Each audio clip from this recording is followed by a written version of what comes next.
We just saw you a couple days ago at the media day. You were happy, loving life, smiling. I don't think much has changed. Well done, sir. Thank you, thank you.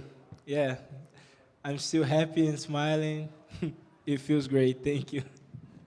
I know you just talked to some another legend who has done it, been there, as an example, and that was awesome that you tuned into that the Ultimate Fighter winner can potentially one day become a champion. But on your path, can this have gone any better than a first round knockout, which was absolutely brutal, by the way? Yeah, it was the second round, but um, I I wasn't like I was visualizing that, but at the same time, when it happened, I was like, this can't be real. The way that it was, like him, like going face first, I was like, this can't be real. That's why I kept punching him because I didn't believe it. So right now, I'm kind of, I'm still thinking that's a dream, but at the same time, I'm trying to think, okay, this is it.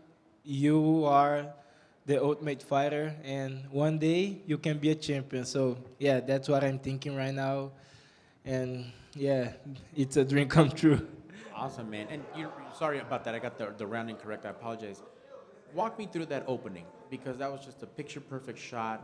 I honestly thought he was already out, but you did what you're supposed to. You did your job until the referee pulls you. But how did you see that punch? Were able to connect and then get those follow up strikes. So to be honest, I wasn't like trying to set up the left hook. I was just like I said in previous interviews, I'm gonna be me. I'm gonna just flow, just just let my strikes go and let's see. And I'm training a lot, all these things. So one of those things that I'm training could happen, and the left hook came, and I'm so happy when I hit him. I didn't believe it, first of all, because I'm not used to knock people out like that and I didn't know that I had this power. So that's why I kept punching him because it was unreal to me.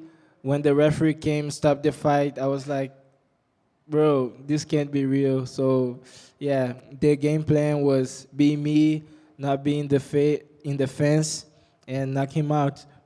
Absolutely. Um, awesome performance. You got the finish. But was there anything that your opponent brought to the table that surprised you? You're like, oh, okay, I got to make these adjustments, talk to my corner, give some instructions. So the only thing that surprised me that it was that he was trying to strike for me longer than I expected. I thought he would be like touch glove and go straight for a takedown, put me against the cage. But he was trying to strike with me, and that surprised me. But yeah, we saw what happened. You're in Vegas. Hopefully, you get to spend a couple days and enjoy and celebrate. What's the celebration like? What's the plans, or what do you do? I mean, you accomplished one of your biggest goals. How do you celebrate that in Las Vegas? Um, to be honest, I live here. It's been 3 years that I'm living here, and my celebration will be with my wife, be with my family, my friends, and I'm not gonna go back to Brazil yet to celebrate. But yeah, I'm gonna eat a lot. 3 months without eating hamburger pizza, it's bro so sad. And now I'm gonna eat. So yeah, my celebration will be like that. Just stay home, call my mom, enjoy the moment, and go back to training. That's awesome, man. Don't put on too much weight because you know people are gonna want to see you real quick. How soon do you want to get back in here? Maybe one before the year ends. Yes, I wanna come back before December because my wife's pregnant and our baby is on the way to February. So I wanna do one more fight before that. And yeah, I'll try to not gain a lot of weight, but today I'm already 170 without forcing it. I was just hydrating, eating good food, and yeah, I'm a heavy guy for featherweight, but I have power. So yeah, that's it. Awesome. Well, congrats on the win. Welcome to the UFC, and good luck with everything with the baby, man. Thank you, thank you. Congrats on the win, Myron. I know you just won the Ultimate Fighter, but you obviously went out there, said you're going to be future champion of the UFC. So, how quickly do you want to see yourself amongst the ranks of the top 15 in the world? So, like I said before, I don't want to rush things. When I have to be in the top 15, it will happen naturally. I don't want to force it. I know I have a long way to go. So I just want to fight before the end of the year and then fight again, and yeah, top 15, top 10, top 5, but without rushing anything. And I know a lot of guys, when they prepare for fights, obviously they watch film of their opponent from afar, but you not only get to do that, but you're actually in the house with your opponent. You were on the same team training with them. So I guess how was that approach like compared to other fights you have prepared for? Yeah, it was something new because we trained together. So I knew that he was gonna try to put me against the cage and do some takedowns from like double under and things like that. So I was prepared for that. I didn't watch a lot of his fights because I did that in the past and like focus a lot on in my opponent didn't help me.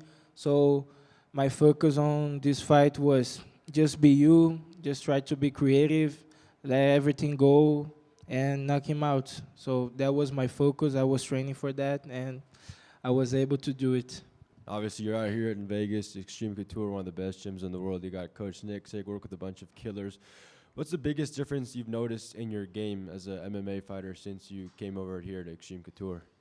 So for the first time, I know what it's like train like a professional. In Brazil, I was doing sparring Monday to Friday and Saturday and Sunday. I was doing hard sparring every day. And here, uh, I know I learned how to train and I learned how to be professional. So train at Extreme with Coach Eric is great because every day is a lesson. And I'm still learning how to be a professional. And yeah, every time you see me in the cage, you'll see a better version of me. And I know you mentioned there your weight, but obviously, given what happened on the show with your weight cuts, do you see a future maybe where you go up to 55 and change your career to that point, or do you kind of try to want to stay at 145 for as long as you can? And So my goal is to stay at 45. Um, I know that I'm heavy, but right now I will finally be able to like live like a professional MMA fighter, like because I was for this fight I was working and training at the same time, and it's not easy to keep the diet like that because you are not training full time, so it's hard. And now I will have support. I will be able to invest in my career more.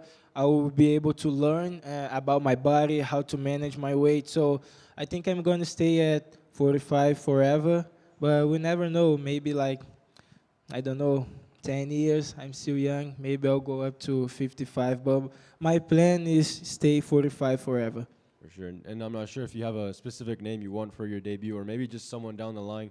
Does a fight like a Dan Oreta rematch? I know you fought him on LFA a couple of years back. Is that something you'd like to get back? Because I know he goes up between 135 and 45. No, I don't want to fight him again. That was a lesson, and it's already in the past. I learned that I can't I can't fight at 35. It's too much for me. And 45 is already a lot for me, so 35 no. And then he taught me a lesson today. Like we are not like super close friends, but we are friends. Sometimes we text each other. I asked him how it's like to be in the Ultimate Fighter because he was in the Ultimate Fighter, and he gave me good tips. So yeah, Dan's a great guy, and I take my loss against him just like a lesson. Last one for me. I think your performance might be deserving of a bonus tonight. So, I mean, if you win the bonus, what would you do? If I win my bonus, I'm gonna save it because my wife's pregnant. So I have to save it for the baby, and I'm gonna just I don't know. I never thought that far. So yeah, but my plan right now is to focus on my baby and my career, and yeah, let's see. How do you think winning this, The Ultimate Fighter, will change your life? I think like my life starts now. I think that's the moment. Like everything that I live right now has a point, and now it's a different story. So yeah, my life starts now, and finally I will be able to train like I want. I will be able to live like an athlete should live. So yeah, my life starts now. Eh, Yeah, that's it. I was just wondering too. Dana wasn't here to present you guys the award. Was that disappointing at all that he wasn't able to be here for the finale? Um, no, to be honest, I didn't think about that. But after this KO, I know that he'll know who I am. So yeah. Who were some of your training partners this camp? Huh? Who were some of your training partners this camp? Um, well, a lot of guys from Extreme, but Nicolas Mota, he helped me a lot. Uh, we were training like literally every day together, and he was asking, what does your opponent do that I can do the same, things like that. So he was my main partner for this camp. You kind of already said, training at Extreme Couture for the first time, you feel like a professional athlete. So having Nicholas and having all your teammates really, you know, boost you up, and having a head coach like Eric Nixick, like, do you see your future? It's a bright future, you would say. Yes, yes, I know that I have a bright future. Coach Eric, he's great. He has good vision. Extreme Couture, we have like killers, champions, guys with a lot of fights, a lot of experience. So being part of this team, working with Eric, uh, working with guys like Nicolas with fights in the UFC, it's great. And I know that working with them will be a good future for me. That's it. Thank you, guys.